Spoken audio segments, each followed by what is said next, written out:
I'm not doing it. I'm not doing it. I'm not doing it, Scott. I'm defiant. I'm not doing it. You have one job. We should get rid of this guy. No, I think it's stupid. I've been saying it's stupid for years. I'm not going to do it. It's one of the greatest things we ever did. I can't. It's something. It crushes my soul and my ego. Wow. Literally, when the girlfriend woke me up for this, she's like, "But you got to go do." Is there another one? Even she has more commitment than you, Walton. Right? I'm here every week. I keep changing the time and shit. It worked out now because I was taking a nap. You're using the wrong intro. What did we do? Huh? What? Oh shit! Oh no!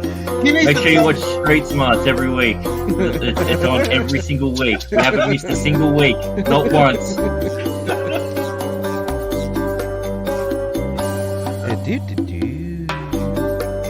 That's your job. See, you're the star of the show. You do that. Matt Barber Entertainment. You might as well turn it off.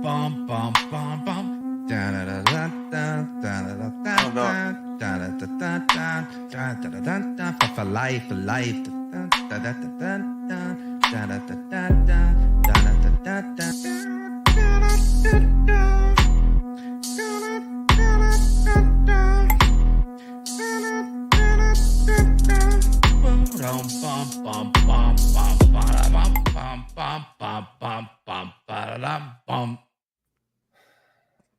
Hi, everybody. Good to see you. Welcome to the Mad Dump. I am here with the star of our show, the dump man himself, the furry, Mad Mardigan. How you doing, buddy? Not even a furry. Okay. What's with the costume? I mean, look, it looks like you're ready to jump on. You're dressed like frickin' Tigger. Or Spider-Man, depending on if you're looking at my underwear or my face. I appreciate the respect that you're given by not looking at my underwear. Thank you. Your spider junk is it's incredible. Your junk is spiders. Where'd Grant go? Did Grant just ditched us like that? All we did was bring up Spider-Man undies, and fucking Grant just ditched Grant us. couldn't stop looking at Spider-Man, so he had to duck out. Yeah, you think he's rubbing one out? I think he was embarrassed by your failed do. I am no, I'm not doing it. I'm not anything. That's not how I roll. Oh, okay. Fucking trees you're cool with, but goddamn it, you're not gonna go do. Well, a tree can't run. Okay. Hail the chat. Thank you guys so much for being here. But it can cry. Sap? Sap is not as good a lube as tears. What's up, Abby? Hi, thank you for being here, sweetheart. Appreciate you. Support the show. One Man Show is here. Greetings and salutations. Tail Chan, remember, thank you so much. Appreciate you. Lovely Sherry's in the house. How you doing, sweetheart? Thank you for being here. Mackety Draws. Hell, Mac. What is going on, brother? Good to see you. And Doba Fett is here. How? Hi. Howdy. Howdy. How are you doing? Good to see you. I'm not used to that. Yeah. What's up, Zax? Zax, how you doing, man? Yeah, it's me. I'm gonna be on Zax's show later. Why'd you do it like that? I'm gonna be on Zax's show later, where he's going to show me tight arms and salted leather. So I'm looking forward to hanging out with him. Thank you very much, brother. Zax, I don't know, man. If you have second doubts about having him on, he's like, "Hey, it's Zax. Hey, how's it going? Hey." Well, you do have an unusually keen ability to be unintentionally creepy. What? What are you talking about? I'm being friendly. That's friendly, Slender. No, you're friendly. That's too friendly. Yeah, your friendly's grapey. It's not, what? Oh my God. You guys are awful. I'm just happy that he went that route. He didn't say it was actually intentional. That's what I thought he was going to go with, but okay. I am innocent, Pops. All right. I am a very confident, straight, good man. Okay. What's up, Sonora Baptiste? Hey, Arthur. Hail to you, bro. Good to see you, dude. Thank you. With me tonight is the star of the show. We already looked at this package. But with us also is Pops. What is going on, Pops? How are you, buddy? Very blessed, my friend. No pictures of my package, though. We're just going to go straight. We're just going behind the icon. Let's go. Just planting There's tulips, nothing brother. straighter than sharing a picture of your package with other bros. Yeah. That's right. Matt understands. Pops, what have you been up to, man? You're doing Mandalorian reviews, I hear. Oh yeah, my motto stands. I'll watch it so you don't have to, kind of thing. Like that'll be my take. I was really going to try to do more of a watch through, but they're really copyright crazy on YouTube right now, man. I got stuff flagged left and right last couple of days. So, yeah, well, it's, wow. I don't tell you, I really thought they would really try to reverse course and really try to make some money and get some, sell some action figures and some plushies and, the show is bad. I'm really disappointed. I really think you. Yeah, I will dare, and it is bad. It is, yeah. So yeah, my Baby video Yoda is adorable. I will hear nothing other. Yeah, he at one point doesn't know how to walk or do anything. Just kind of Professor X around his little hover ball, and then the next minute he's flipping, jumping around, and you're like, I don't know what's happening. He's a great Jedi. He's a Mandalorian great Jedi. Yeah, he's had about a day and a half of training, and he's saving the day at least once. He doesn't even need that much. Yeah, Yoda had like 30 minutes in the Empire of training. But it's okay because the show is really about Mandalorians in general, right? Because Bo-Katan, it doesn't matter what we call her because she saves the day. She saves the day. Twice. Yeah. Twice in the same episode. Twice within like 15 minutes, technically. Oh, Slender, we'll introduce you when we're done with our Mandalorian rant here. Yeah, it was a little... It was kind of like I just couldn't believe what I was watching, and we still have no idea why things are done, other than just like, it seemed like a thing to do. Like we go through these like stories, and we're gonna do this, we're gonna do that, and like they undo why they're doing things, and I don't know what Jon Favreau was doing. Maybe he wrote it on a napkin, and someone else typed it up. Legit though, when he found that Mandalorian helmet, I'm like, oh my god, is my bullshit video coming true? Is he about to get this fucking helmet? And then I thought he was gonna force pull the dark saber to him. I was like, "Holy shit!" They're doing what I said as a joke. No, it went way worse than that because he can't actually use the dark saber properly. Only she can. So yeah, it was. Well, yeah, it's actually meant for Baby Yoda. Hey, Slender. I mean, what did I miss? Hi, Slender. How are you? Welcome to the show. Good to see you, buddy. I mean, it's cool. I'm a man who needs no introduction, so just keep going on with your chat. I just want to talk, about that comprehensive, wonderful review of Mandalorian you did, Matt. It was quite spectacular. Thank you. Thank you. Yeah, it took me less than 4 minutes to definitively prove everything Popska said is bullshit, and Mandalorian is the greatest thing ever. Oh well, how could I rebut anything that intensely defined? Well, you're gonna have to go watch my video for it to get definitional. Yeah, the link needs to be in the description. I'll have to have somebody track that down. Apparently, I watched the video and I still think The Mandalorian sucks. How dare you? I invited you to our birthday celebration. You were too distracted by Baby Yoda the whole time. Which is how they made the show. He's a purse puppy. He's a purse puppy? What's up, Boosh? Yeah, Baby Yoda's like a purse puppy now. He just like goes along and he just talks to it like, "Hey, how you doing? We're gonna go on this trip. It was so beautiful and glorious here one time on this planet long ago, and I know you really want to know how to navigate this ship, but no, we're not gonna do that right now." So sleeveless. No, they're not. No, E-Clay. And I didn't skip your comment. I saw that, and I was just a little offended. All right, my fifis were hurt just a tad. Okay, you definitely look like Vin Diesel's uncle from Fast and the Furious. Like, if you don't have a Dos Equis nearby, you're an embarrassment to the family. Does Corona count? Yeah, sleeveless shirts are really only for the gym. Oh, it is That Corona. doesn't look like a gym. My life is a gym, okay? Wait, hold on. Because I said Dos Equis. I was wrong because the official Fast and the Furious drink of the family is Corona. He corrected me with Corona. Shit. Holy shit, you are his uncle. God damn it! No, you're Vin Diesel's gay uncle. I'd like to completely shift this conversation to awesome one, the future host. Look, Pops, they want you to be the host. They want to get rid of me, and they want you, man. That would not be the direction that we should go. Otherwise, we'll have more Fast and the Furious Walton parodies. Where's the face swapping? Let's get to Grant Gregory directly on that. We'll have Walton in the Fast Furious montage done by the end of the day. Well, listen. It's already gone to space. It needs Walton now. What's the best way to save this franchise? E-Clay nailed it. Vin Diesel. That's what, yo, it's fucked up, bro. What's going on? Oh No, man, it happened so fast, Walton. no, we did stop all that. Sherry's in the, don't tempt Sherry. She's in the chat. Can you please just, everybody just calm down, okay? Bring your fifis, center them, okay? Can you please just, all right? This is not happening. Okay. So, thank you, bro. It's good to see you. Vin Weasel, get the fuck out of here. Don't do that shit. Oh my god. It gets snowballs. I love it. Because I remember I was there when you're Walton's animas. What was it? Yeah, the coffee. Yeah, when that started, yeah. I happened to be in that chat and watched that glorious moment unfold live. Oh, you were in John Talk's chat. Well, that was awful. That was an awful moment. And they abused me. I just didn't know what that.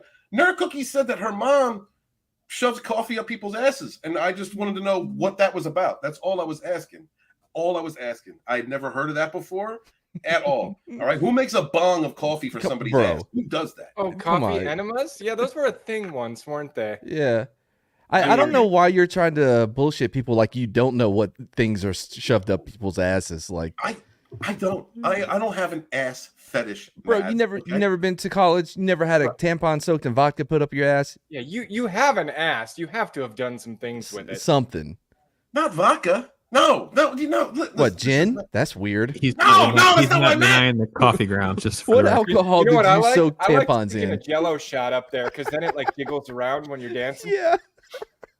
Y'all are awful. This is not. It was hi chat. How are you? Good to see you. Ignore the haters. What's up, Alex? Good to see you too. And the Triscuit 200-yard meter racer doesn't count because you don't put it in the hole. You just hold it in the crack. That one doesn't count, Walton. Man, that's fucked up. What are you talking about? I don't even understand. You know, I don't understand the language. What? No, like you and your bros are hanging out, and you all have Triscuits, and whoever orgasms. Well, I was like, oh, what do I say instead of come? That didn't really help. Anyway, whoever comes last on their Triscuit has to eat it. But then you have that added thing of, well, now you got to hold it between your ass cheeks, and if it drops, before you finish running, then you have to eat it. It's college. I am disturbed. I don't want college. No, I didn't know. I didn't go. I don't know if her mom had consent. I don't know if she was randomly shoving coffee bongs up people's asses or not. I don't know what was going on. That's why I was asking the questions. And then The people coffee like this enema bandit? What, running around? I got you, bitch. You've been enemanized. God, this is the part of the show where we go to our sponsor. This portion of Sporking News Podcast is brought to you by MILF Matter Season 3. That's right. Get in now while the coffee enemas are free. Buy two, get the third one free. I thought you said MILF Matters. Like there's a movement. Like MILF Matter lives matter. MILF lives matter. MILF Matter. MILF lives matter. I don't understand what's going on. Soggy biscuit. What does that even mean, Boosh? I don't get it. Pops. Well, from the sweat, from the ass crack while you're running. Ew. Yeah. I'm surprised. gross. Like, I've never played the game, but I thought everyone knew what soggy biscuit was. What? I'm lost a little bit. What's up, Riff? Save me, bro. Exactly. Save me, bro. I don't understand what is happening here tonight. I don't know. Pops and I were just trying to have a conversation about Mandalorian. You come in here with all this anima and I did not. Triscuits and When their shit. dad's throwing in coffee enemas, the next thing you know, we've been derailed for at least 5 minutes. At least.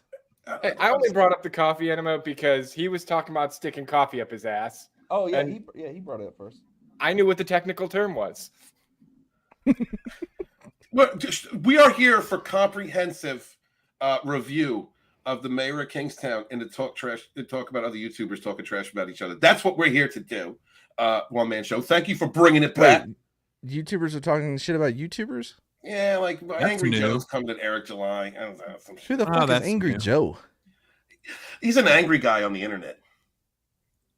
Oh wait, no, is that? I think I've seen. Nah, I haven't watched shit of his. He's a really like cringy game reviewer. Yeah, Yeah, I think don't every know- clip I've ever seen, he's not even angry. Yeah, I don't know what he has to do with comics, but apparently he's decided to talk about comics too. So What comics division do to him? not No. comics. No, he was. I guess he was talking. He had some sort of tweet about this Ninja Turtle thing that they're doing. Yeah. Oh, and he decided to shit on Eric July for some reason. Yeah, that's always wise. He needs some publicity, so he went after Eric July. Right.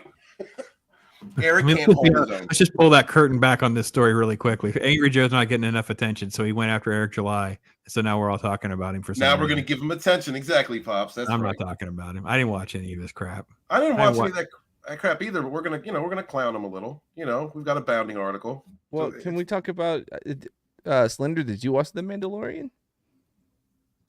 I watched I watched the guy who reviews The Mandalorian. No, Oh, thanks for the view. I appreciate that. Not you. Oh, Sorry. Wow. If I knew you had Okay. done one, I'd have watched it, but I'll need the link. I'm out of here. This is not going the way I thought it was going.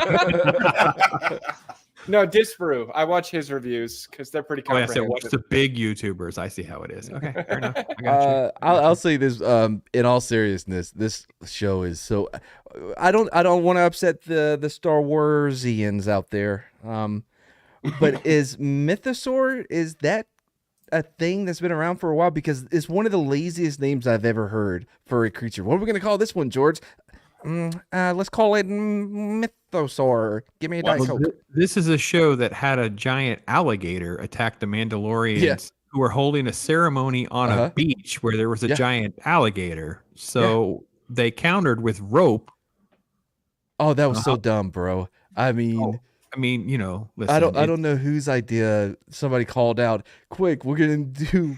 I don't know what if there's a signal that they tell everybody, and they're like, all right, it's rope time. Who thought? And then the one bitch runs out there with a hammer and pliers. What? Did you see this thing being shot by lasers? By bolts and blaster bolts, and nothing's happened. You're gonna run out there with a hammer and pliers. You're dumb. Did it work? No. Baby Yoda had to come in and save them. Hey, I thought Baby Yoda exactly was what happened. That's exactly what happened. Did Baby Yoda go off with Luke or something? Yeah, then he learned all that Luke could teach him because Luke's not even a Jedi. Oh, he gave him the Hoth experience. Or the Dagobah experience. Gotcha. Why does it always go back to butt stuff with you? What? No. What? But what? I didn't ask. What? No. God, everyone knows there's a euphemism for butt stuff. Lacapons? What the fuck is going on around here? I don't understand. We're gonna review the show. Yes, Scott, make some more. He can't. Scott can't because he sacrificed his manhood. But last year, they're gone. There's no more chances. They're all empty shells, and we thank him for that. We appreciate him. Appreciate it. Yeah. Sorry. Poor guy. See, I was skipping over all the butt jokes I just had about you. Thank God. Thank God. Thank God. Right. Mayor of Kingstown. His balls are as empty as someone using a Walton coffee enema. Son of a bitch! What the fuck, man? I keep trying to cleanse it out. I'm trying to hold a serious conversation here, okay? And it has nothing to do with balls or asses, all right? You're the one that came in here and waved your spider package all over the place. Well, you should really dial back the F-bombs or we're going to get demonetized. Did I F? I didn't curse. Did I? Yeah, I don't think I've said the F word once. Yeah. No, Walt has. Oh, hell yeah, he has. I don't know what you're hearing, but that's not me, all right? I have a clean mouth. I'm sure none of the other stuff we talked about will get us demonetized, but those F-bombs. Let's talk about So I had a chance to watch both those episodes today. I gotta say, 7 and 8 were intense. Are these the last two? Is this the Okay, so this isn't. All right. Yeah, these are this is before the two before the last two in the season. Are we doing spoilers? Is it okay to do spoilers? Oh, absolutely. Yeah. God. Okay. Because I'm on season 2. I'm almost done with season 2. I'm like, it's gonna be hard for me to. Matt, we should get together and do a season 2 wrap up kind of thought thing, man. Cool. This show is so head and shoulders above everything else on television right now. I think it's better head, than shoulders, thighs, chest. It's so freaking ridiculous. It's better than all of the Taylor Sheridan shows people rave about, and it pisses me off. Yeah, this show's so smart, so good, and so interesting. And like, you care about like the eighth character. Like, forget about these shows where we're supposed to be emotional when Wade dies on a freaking Kenobi episode or Brian dies on a freaking Last of Us episode. It's like, dude, I don't know you who care either about one some of freaking guard. You care about some police officer named Stevie. You barely know who they are, but you still care about them. That's how good the writing is. Oh, I love this show. The writing is so well written. The characters are real. There's aspects of some of these characters that I outright am. I know that guy, or I know that chick, or I know someone who's gone through that. It's the realism is unbelievable. That's what I enjoy about it. Like, so much so that I got triggered a little bit watching the last couple episodes because it reminded me of people that I've known in the past, and I didn't even want to keep watching it. You know, this is a really when a show makes me want to stop watching it because it's so good, that I know I'm watching a good show. Slender, what about you, buddy? How do you feel about it? These particular episodes I really like. As I said, they really kind of slow play the major climax of the arc for this season. You said climax. Mm-hmm. Yeah. And as long as you don't climax last, you're good to go. Literal chatterbait. But go ahead. But yeah, I know kind of what bothered you in these couple of episodes.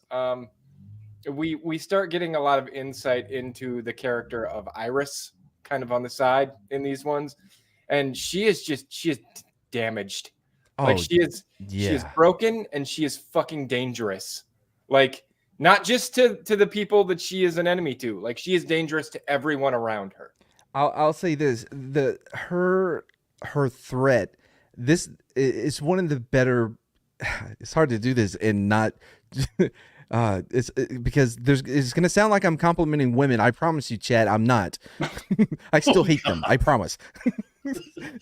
It's one of those portrayals that actually feels real, because women can twist motherfuckers into some stuff. You know what I mean? That they're not, haha, I'm Captain Marvel. I'm going to break your arm if you don't give me all your shit. A threat. They're they can manipulate and they can twist without even doing it. It's just her being this quote unquote brokenness makes everyone, it gets her orbit, pulls everyone into her cuckoo banana fucking bullshit. Does that make sense? Yes. E. Clay Thompson. Clay, that's a terrible take, bro. Iris is the Black Widow of the Black Widow movie we never got. This she is wicked. And it's so good. And then it's like the way they deconstruct all of that and how she's just a completely crushed, destroyed human being by the end of the season. Oh my gosh, it's incredible. And this scene, Along Come a Spider with the women's prison stuff, man, when this starts to take the dark turn, you're like, well, this went way crazier and faster than I thought it was going to go. Like, holy cow. I was so impressed with how they handled this. The feeling of anxiety from episode to episode is real. You get moments where it kind of breaks it up a little bit when Mike and Bunny are talking about the stars, which I could watch an entire season of, because Bunny's saying, what's this one? and Mike is explaining, see, this is Orion's belt. I mean, I think Bunny is the standout for me. Oh, yeah. There should be a spinoff of Bunny that should fill in the gaps in between Along Came a Spider so Jeremy Renner can heal from his snowmobile accident. Yeah. We need more Bunny. It's just called Mayors of Kingstown : Bunny. It's the third season. Can we Mike see and the Bunny synopsis? have so much chemistry. Like, that is like the perfect, like, we're bros, but we come from different worlds kind of relationship. Well, not that it's not spoiling anything in season 2, but we have some interaction between Bunny and Mike's brother. That's so good. They give him a nickname. Even that, nickname drops, man. It's awesome. Yeah. I just said interaction, but even that, you're like, oh man, everyone. I mean, it's the common denominator here is Bunny. I can't think of anything that I've ever seen this actor in before, but I want to see him in more. I agree. I think that what is so good about the show is how they use Mike to take us, the audience, into this world, and we get exposed to all these different avenues and all of these different characters and players, and it's not that we care about them, it's we're emotionally jarred by whatever happens with them. Like, so it doesn't matter. It feels awkward and uncomfortable to be cheering for, criminals that are in the AB and the Crips and the Bloods, and you're just like, I don't even know good guys from bad guys because the cops are just as bad. The corruption runs deep. And the only time you ever take a bathroom break is because they put on Mike's mom. I don't know why she's in the show. I really don't. Pops. He's the worst character. Well, so I was with Mad for a minute. I was like trying to cut him a little bit of slack, Mad, for a minute in season 1. And then I'm like, season 2, it just gets worse. I was like, I don't understand how she duped them into this contract. Right? She's completely irrelevant. Useless. So she just knows somebody to get a check because there is no reason for this. It feels like a studio mandate. You don't have enough women in this show. Maybe. Can we get one more? How about a mom? Oh yeah, she's just gonna be calling. Have you seen my son? If you see him, tell him to call me. Have you seen this kid? We're looking for this kid. Oh, yeah. And then she just shows up and she's just like, I'm going to teach a class today on this. And everybody's like, can we just get back to the person that just got violated? I'm like, we don't need to talk about the mom. What the hell's going on in the show? First season with her, like she's so jaded and like hates everything, and she's kind of just like a pissed off old lady. And then in the second season, suddenly she wants to be the fucking savior and makes so many stupid decisions because she wants to save all these people. It's like, Matt, that's our you've spoof, overcorrected, woman. That's what. That's our spoof, Mayor of Kingstown, Mike's mom. And it's a whole little spin-off spoof, Mike's mom. I don't want to upset anybody, but it feels like she is on the brink of having dementia. And a lot of the way she's kind of sporadic in what she's doing. Does that I make feel sense? like I'm ready to watch her like steal a white truck, drive it through the gates, and just start freeing random prisoners for no reason at all. Oh, her be like, well, if Mike can't get it done, I guess I'll do it myself. I'm the mayor. There's a new mayor in town. I don't even know her name. What is her name? I don't even know her clue. name. Slender was talking earlier backstage about the difference between this show and other shows that are liked at the moment, and that had to do with Mike. You want to talk about that a little bit, Slender? Oh yeah, like just I don't normally go in for shows like this. Very specifically, like the wife got really into Sons of Anarchy for a while, and she's watching Peaky Blinders, and I realized the reason I can't get into those shows is because they're all bad guys. Right. And this show kind of gives you that central point that, like, Mike's not a bad guy. He plays the game, but he's a good guy. Yeah. Mike's brother is a good guy. Bunny is a good guy.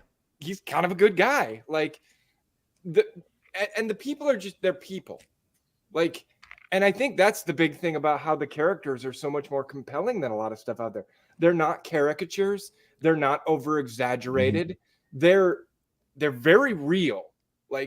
Like you said, Walton, you know a lot of these people. You've met people like these people. You see somebody in the show and you go, oh, I know that guy. He's this other guy that I know. Like that's extremely difficult to do. And you don't really see it. More often you see a really exaggerated caricature of a person. I want to hit on that because you're absolutely right. I love that they have the patience to allow these characters to be real. Generation Kill, I think one of the best military show miniseries movies of all time in any category. Generation Kill is amazing. One issue that I did have with it though is I forgot his name, the kid that had the saw in the main truck. Anyway, he was a compilation of all these different people that you've seen in the military, but there's not enough room to cover all those different personalities that you've run across, so they put them into one person, and it's just too much. You know what I mean? He'll be the guy that is dumb or is a little, you can't really trust him with a weapon, but we got to give him a weapon because we're, in Iraq. He's just these different personalities that you'll see, but they put it all into one. You see it a lot in recently as well, where in Marvel, in like the MCU, they'll take 3 or 4 different characters and try to combine it into one. You know what I mean? Yes. Oh Yeah. yeah. Yeah, rather than give all those characters anything. and you're dead on, Mad, because some of these characters that they do give them the time, they flush them out, Yeah. they give you the time to get to know them, and also like when they try and bring different character aspects of people into one character, it's really messy. But here you have like the leader, you have the lieutenant, you have like the facilitator, you have like each person, like in real life, each person has their own function, and depending upon their character or what they do, and it allows you time to really get to know that person or that character. One last thing about what Slender was saying, that is exactly why I had to stop watching Kenny Powers. I really wanted to watch the show. I love the actor. I can't think of his name off the top of my head now that plays Kenny Powers, but I usually like him in everything except for when he tries to write Halloween. He fucking sucked at that, but I wanted to watch Kenny Powers, but there was never anything redeemable about him. He constantly made the worst choice ever. And boy, that's a part of this story. Why am I going to watch a show that is centered on a dude that I can't fucking stand? Right. Danny McBride. Danny McBride, that's it. Yeah. I like Danny McBride a lot in the majority of what he does, but Kenny Powers, man, I just could not get over the fact that I hated that guy. Same thing with Mad Men. I never got past the first episode just because, and I didn't bother going back because Don Caper was cheating on his wife with that kids. They opened this, I'm like, I don't like this dude. Like, what am I doing? I'm not gonna watch this show about this douchebag, and I never could get into it. Let's go over a little bit of this episode, guys, and because I want to hear your thoughts on it. The opening scene in episode 7, Miriam, our favorite character, is talking to Sam. He got transferred to the women's prison, I legit was like, who the fuck is Miriam? it's Hashtag Mike's mom. Mike's mom. Right. Mike's mom warns that he'll get in trouble before launching her into her class's lecture about viewing the human species as a whole rather than a collection of tribes. Because those chicks were walking in and they're flirting. You know, he's the new male guard, bro. I mean, that feels too real for me. I couldn't imagine dudes hanging out at a woman's prison, and there would. I mean, you know, depending on the population, there has to be at least one that's semi-attractive, right? Mm-hmm. Yeah, you would think by the numbers. Why would you have? Well, because most of them are crazy. And crazy pussy is banging. Of course, dude. Yeah. Well, I mean, this little derivative of women crazy. You know, it's the truth. All right, it's a biological truth. The crazier they are, the better the punani. Let's continue. I mean, that's an age-old fact of life. All women are crazy. You just have to find the crazy that works for you. Exactly. Yeah, it's like jigsaw pieces. You know, my crazy fits your crazy. I watched Deadpool and Deadpool 2 recently. You find somebody with your kind of crazy, and you go through life as twin train wrecks. That's what you do. That's how you work. Yeah, that's pretty much it. Yeah. Mm-hmm. Yep. Who was it? I think it may have been Chris Rock. Maybe Dave Chappelle was like, "You're not going to see a crackhead and a Christian woman, you know, being married." I'm like, well, all right, honey, I'm going to church. Well, I'm going to smoke my crack. They don't work together, you know. No, it's different kinds of crazy. It's incompatible crazy. Yes. Mm-hmm. Yeah, true that. So Mike reports to the FBI and the police about the death of the agent and the kidnapping of Iris. Mike's brother Kyle follows him out of the meeting and questions whether they're at fault for what's happened. Wait, hold on. Sorry, I missed the first part of that. Okay, yeah, the FBI agent is when they were in Mike's office and they ruined the walls with their blood. Yeah. Again, this just happened. I mean, you know, it's time to get a new office. You know, right? Which looks identical to the one that they just had. Across the street. I mean, the last time there was blood on the wall, he set it on fire. So true. Probably time for a new office. You know, I mean, arson does help get rid of certain evidence. Could you imagine talking to the carpet guy? Like, yeah, of course I'm going to need a stain shield, but I'm going to need something stronger. Can we get that in the paint? Kyle tells Mike that he's being tracked at this point. I love like when he has to trade cars with his secretary. Yeah. Yes, because it's such a chick car. Didn't they call that shit out too? Yeah. That much because it is. Bunny's having a laugh at his expense because of it. Like, what is rolling up with you, man? Oh man. Mike eventually returns to his office and to find it sealed as part of the crime scene. Tells Right, Rebecca, they got to find. Transfer his number to a new cell phone, trade cars, so he can continue working despite the ongoing investigation. Driving over to Bunny's, Mike asks if he's ever worked with Milo's crew. Sorry, that was my phone. Eventually, Mike heads to the prison with Milo. Milo is badass. That character is scary. Yeah, Forefinger. Yeah. Yeah. He's doing a really good job. The only thing that bothers me about him in this show is why doesn't he have an accent? He does every now and again. You catch it. But it's very. I guess away. I don't. By season 2, it's just non-existent. It's Halle Berry in X-Men. Yeah. You know, she tried it Almost the first that bad. movie. Yeah. It's gone by the second. And the third one, she has an attitude about it. She's like, "What accent? Don't we bring it on my accent? American black girl. Yeah. I'm from the I'm from Bronx. Baltimore." Or Baltimore. Right. I don't know my character. No, but yeah, that's the only thing that bothered me. And I keep forgetting to Google this. Maybe one of y'all can help me out on this, because I'm not familiar with the Russian Christian Orthodox, whatever. Why is there so many crosses? Not cross, but the cross bars on their crucifix. There's like 3.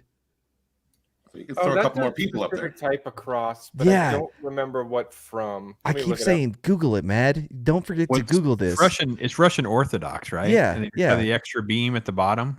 Yeah. Oh, There's it's like a 2 crucifix extra and ones. three-way. Yeah, there's 2. There's 3 total. You have the normal Christian one, and then Right. you have 2 additional for Russian shit. Maybe chat will help me out. I don't know. I just keep forgetting to Google it. Figured I'd let y'all do my work. Yeah, according to this, the Russian Orthodox cross differs from the Western cross. Usually has 3 cross beams, 2 horizontal, and the third one slightly slanted. The middle bar was where Christ's hands were nailed. The lower bar is the footrest. What about the third one? Bridge to Moscow, I guess. Thank you, Slender. Oh, it's kind of like praying, towards the east, right? You got to pray toward Mecca. The bridge to Moscow. I'll accept that answer. I don't know. That's what they call the Russian Orthodox cross. So I just Googled it, man. This is the best I got. No, I appreciate it. You saved me a Google. Milo tells Mike that he only needs to find a metal case in the woods, and he can take the FBI tails with him where he goes. We'll talk about that when we get there. Okay. That's crazy. He wasn't planning on him finding what he found, right? He really was like, no, dum, you were supposed to find this case. I don't know. I have no idea. Oh, you know what? Screw it. Let's talk about it. A bus. Yeah. A bus buried with, what was it, 20? Well, no, Mike did what Mike always does. He has a very simple thing in mind. It's what he's supposed to be doing. And somehow, when he's a shit magnet. He's the only motherfucker that can go out to a field looking for a metal box and come across a school bus filled with bodies in the most horrific and elaborate way that a serial killer could possibly do their lair. Dude, I mean, it's a metal box. Okay. That's true. I'm sorry, Pops. Go ahead, buddy. No, I just think that was just this episode is just layered with what level. Pick your insanity, right? The prison. Screw your synopsis. It's taking way too long to read that freaking synopsis. Yeah, go ahead. So the major subplot is the girls in the prison and they go after the hot guy. And that turns sideways because the dude they think they're protecting by putting him in the world's prison. I don't know. They just call her up and she's like, say hello from my friends. And she did let him come, right, though? In the next episode. Yeah, I think so. Oh, is that the next episode? Sorry. See, this is why we go through it like this so we can break it down. We mixed up 7 and 8. They blend together, right? Oh, Yeah. so this is just when he first shows up at the prison. This is actually when it goes great. Oh, crap. Yeah. I messed it up for everybody. Sorry about that, folks. No, it's all right. You didn't mess it up for anybody. We're going to get talking to it anyway. So with the bus, though, for those that haven't seen it, it's buried in this field, right? And inside of it, there are these bags with, I guess they're chopped up. I'm not sure. they're hanging from the bodies ceiling too. hanging like a spider. hanging their future victims or It's like a meat food. locker. Let's It's- just be honest. yeah, they a just meat hung locker. people up in there. Cocoons. Yeah, Yeah. there's like 20 something people just hung up in this bus that's been buried, sitting there rotting and decaying. The police officers are like gonna puke. Like it's Yeah. insane. I love the little trick of getting the cigarette butts to put up their nose. I thought that was very That was Yeah. actually interesting. I'd never seen that before. Yeah. Yeah, I thought he was just asking if you just needed to smoke. I was like, yeah, I get it after seeing that. And then they started shoving the butts up their noses. I said, okay. I also love how he's like, we're not fucking doing this here. I'm not going to be in there. I'm like, yeah, no, we'll examine the bodies and bullshit somewhere else. I'm not going back in there. Yeah, I get you, bro. Because Dude, you everyone's have to gonna imagine the smell. Like, I it is bad. I know, and this is a good thing. Not a lot of people know what a dead body smells like at different stages. I have been around more than my fair share of dead bodies at different points of deadness. Mhm. Is a they do not technical smell term. nice. No, it get yeah, no, it just gets worse. Like, there's a and- reason you get them right over to the old, the funeral home so that they Yeah. can start that whole embalming process. Because right. you don't rush that along, they start to smell. Well, your body does awful things just right away. Once it stops working, just everything starts coming out, pouring out. It's Yeah. gross. And Yeah. blood flow stops moving, so things get really gross really fast. Yeah. Man, And- that's a- Did they ever say about how long this thing has been buried in this field? I don't don't. I remember. didn't catch how they mentioned it, but you did see one of the bodies, and there was skull in it. So Right, It but has not to be here. scully enough to where you're past all the smells. no, definitely not. There was still a little bit of meat. I Yeah. think whoever did this planned it so it would be found at peak smell. You know, everybody has different fetishes, man. The apex of smell. Just to fuck with the cops.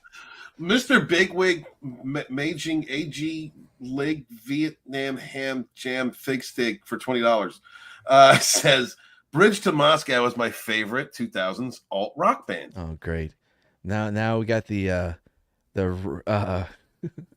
Russian misinformation coming in. That's not a real band. I have no idea. It's not. What the hell is try $20? What's try? It's a lira. That's a Turkey currency. Oh, see there? Wasn't too far off. That was part of the Soviet Union, right? At some point? Who knows? I don't give a shit. Jesus Christ. Well, his next comment was Apex of Smell is my favorite 90s grunge. So I was right about Brits to Moscow. As I was saying, I was like, actually, that's a pretty fucking good name. Oh, that's our next sponsor. All right, so let's go to our next sponsor on Sporking News Podcast. This Sunday, Bridge to Moscow will be opening live for Apex of Smell. Get your tickets Sunday. Apex of Smell is introducing a new fragrance. So at a secret Flagrant. house, Milo's crew have hidden away Iris. Iris was sold, to Milo's crew. Or no, Milo's crew with an FBI agent. The agent prepares himself to get beaten up. Oh, this part, to avoid suspicion. I didn't get this. To avoid suspicion, and Milo's crew shoots him. He was like, just don't give me any brain damage. They just shot him. Yeah, we got you, bro. Yeah, you're gonna be fine. I liked. They didn't even let him have a drink. They could have because they knew they were gonna kill him. They're like, no, you can't have. No.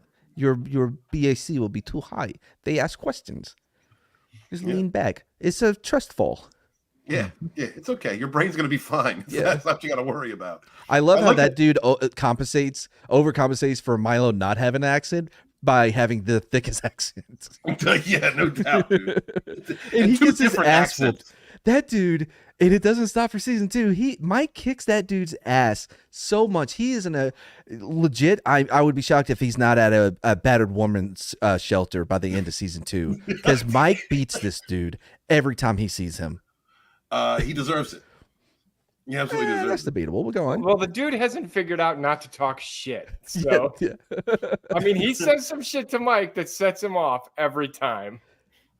Sometimes he's just there. Mike just hates that motherfucker. Well, Iris is taken to a back room at a house party and given the Duke, where they He's with rape her for an episode. He's with This is when she's with AB, right?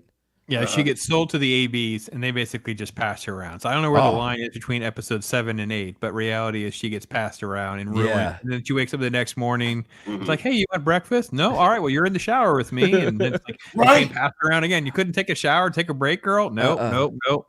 I love the chick. I love it was the chick that's like, I think I broke your new toy. I love it was her that broke. Well, yeah, we can talk about that because that was in the next episode. But yeah, and then she's in the bathtub just scrambling, crying, and insane. Yeah, that was. And she's just shaking, can't move, can't walk. She's out of her mind. So their idea is, all right, well, fine, we'll just call. So they call in. So it's not. Let's see. Make sure I get this right. Bunny's group are the Crips, right? So they sell her to the Blood. The Bloods, yeah. Yes, they sell her to the Bloods for $500. And then, well, that's in the next episode. That's next episode. We gotta have something to talk about next episode. Well, it's already 9:15. I didn't know how long we were going. We go to what, 10?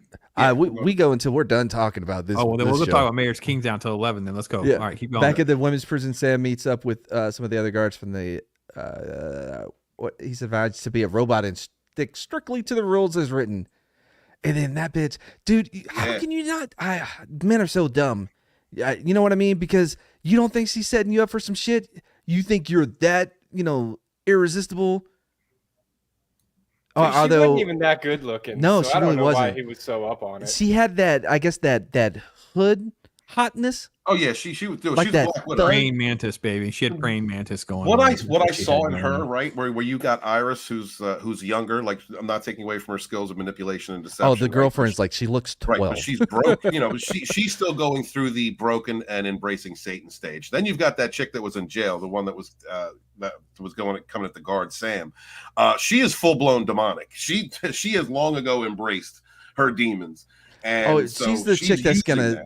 Every time you come back home, she's gonna do a sniff test of your cock. Like, I know what mine smells like. You know what I mean? Yeah. I think they're having a Baby Boy. If anybody remembers that movie.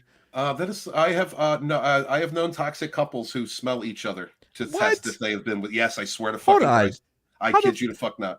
How does that conversation come up? Okay. No, drop your pants and let me smell it. Ops PSA. If you need to smell your partner, you're in the wrong relationship. Yes. But no, what bothers me more, Walton, how does this come up in conversation? You're at a couple's dinner, it's a double date, and like, last night we were smelling each other's crotches to make sure that we're being faithful. No, I have known a couple toxic women. I don't point anyone out specifically, but that was one of the conversational topics. Was when he would come home, he would make me drop my drawers and smell it. Then Walton went over to one of his friends. Immediately like, dude, I need to smell your crotch so that I can make sure on my way. That's some toxic shit. I want to go back to some more context because Mad, you're right. You like throwing down with your boys and like, hey, Steve, listen, I went home last night and she's smelling my crotch for. He's like, you think I should stick around for this? You think I should? Well, did you smell hers? Well, yeah, but I mean, it's a yin and yang, right? Like, oh man, I tried your trick with the baby wipes, but then it smelled too clean. Like I just did it in the car. It's got to be a full-blown shower. You got to get a full-blown shower. Well, no, but you can't. Where are you going to do that at, Walton? Wherever you're cheating, I mean, you don't think that's suspicious either? Don't you need like samples for comparison? I don't see how this ends without you sniffing another dude's junk. That is a toxic cycle that one should not live in. Could you imagine somebody come up, bro? You fuck my girl? No, man. Let me smell your dick. Yeah, you remember? Like when you're in school. That's exactly what my girl smelled like. You did. All I'm hearing are subplots from MILF Manor season 2. That's what I'm hearing. You fuck my mom, bro. Let me smell your dick. Those are the longer. No. Their little action games are like the laundry basket, and they have to find their mom's drawers. So you can just extrapolate. Oh, you've not heard about some of the insanity of the show? I watched Az's cover of episode 1 or 2. That.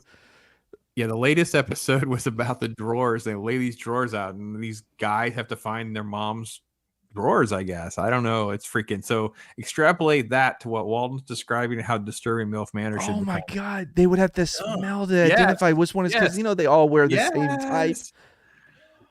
Wow. Scott's gonna be demonetized. Forget about the video. Just the whole this may be channel. the most This might be the end. The worst show. Can't believe I'm part of this. Some say Actually, but best. okay. I'm proud of you, Pops. I'm proud Yeah. of you right out there standing in the open. You're going to be the next host. Congratulations. This normally doesn't happen, but Pops came on and we just lost all sense of I know. decency. Greek grind coffee. That's right. When you need a coffee enema, stick to Walton brand. Back to you, Apex of Smell. Where were we at in this show? So there's a negotiation. The warden finally gets pissed. Dude, the guards, I can't think of the guard's name. The white dude that's matter. like, turn the lights on, keep the lights on all day, 24/7. Oh, yeah. Keep up the grind. I'm like, oh my God, bro, you want to die.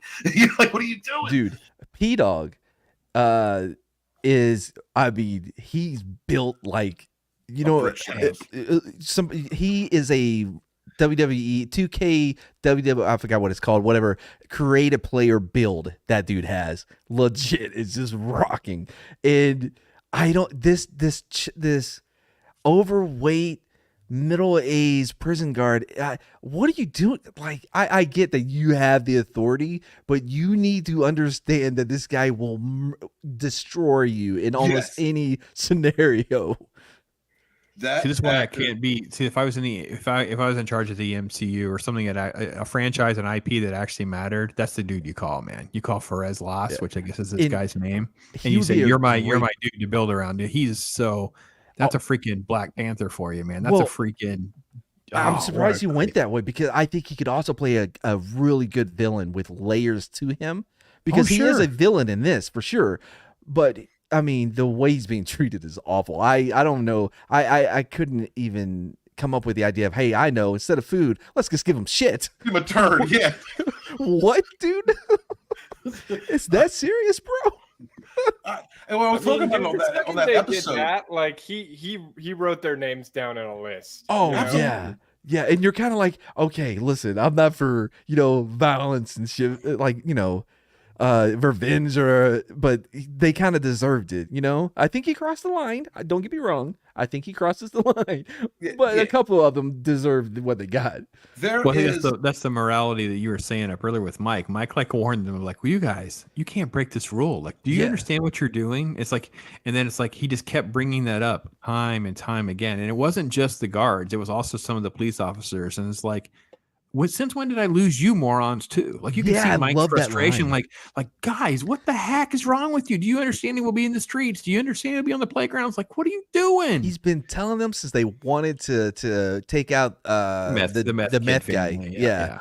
And Mike's like, no, you don't understand. And I don't know why it just instantly reminded me of Thomas Jefferson with, I hope this country doesn't go so many years without a revolution or whatever.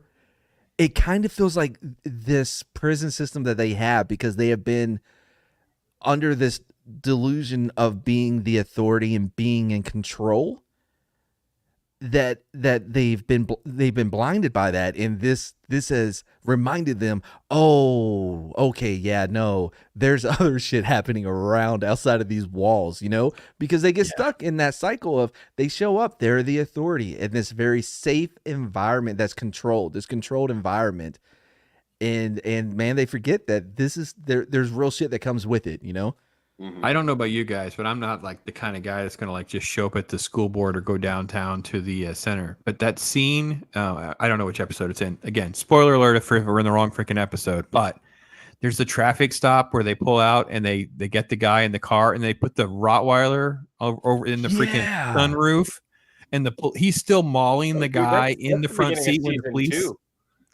Is that season 2? Oh, I think it is, dude. First episode, season 2. Yeah. Oh my God, though. It's like the carryover of the chaos, and I'm like, holy cow! I never would see it. I couldn't believe, and that's the kind of thing, though. If that happened, if the police lost control to that point, I'm like, okay, I'm gonna go down to the county and have to talk to somebody. Listen, what the heck are you people doing? This is enough. I am writing a very strongly written letter. This is worse and than I am sending it to the mayor's office. I'm going to call my Otterman. Right? Dude, that happened to me when I was down in the Norfolk area of Virginia. Like, we lived in a pretty decent neighborhood, and then I ended up moving to Northern Virginia for a job, but the family was still back there, and like, there was a shooting at the Pizza Hut, which was, I think, about a half mile from our house. And according to the articles, like the police weren't ruling out gang violence. And I was like, all right, it's time to tap that credit card and get you guys moved up here. 'Cause Yeah. Nope, we're done. We're out. Also, Pizza Hut hasn't been a dine-in restaurant in years. Why are people beefing at the Pizza Hut? It might have been a Papa John's. That's not a dine-in either. This is where bunny. See, this is where you need to befriend your bunny. You need to have your bunny. True. Okay, so true story. I actually had the drug dealer who moved in like across the street, and for the first few times, it's like, "What are you looking at? What are you looking at?" And you're like, "Oh crap, this guy's actually like he's an active drug dealer. Like I'm actually gonna get myself killed."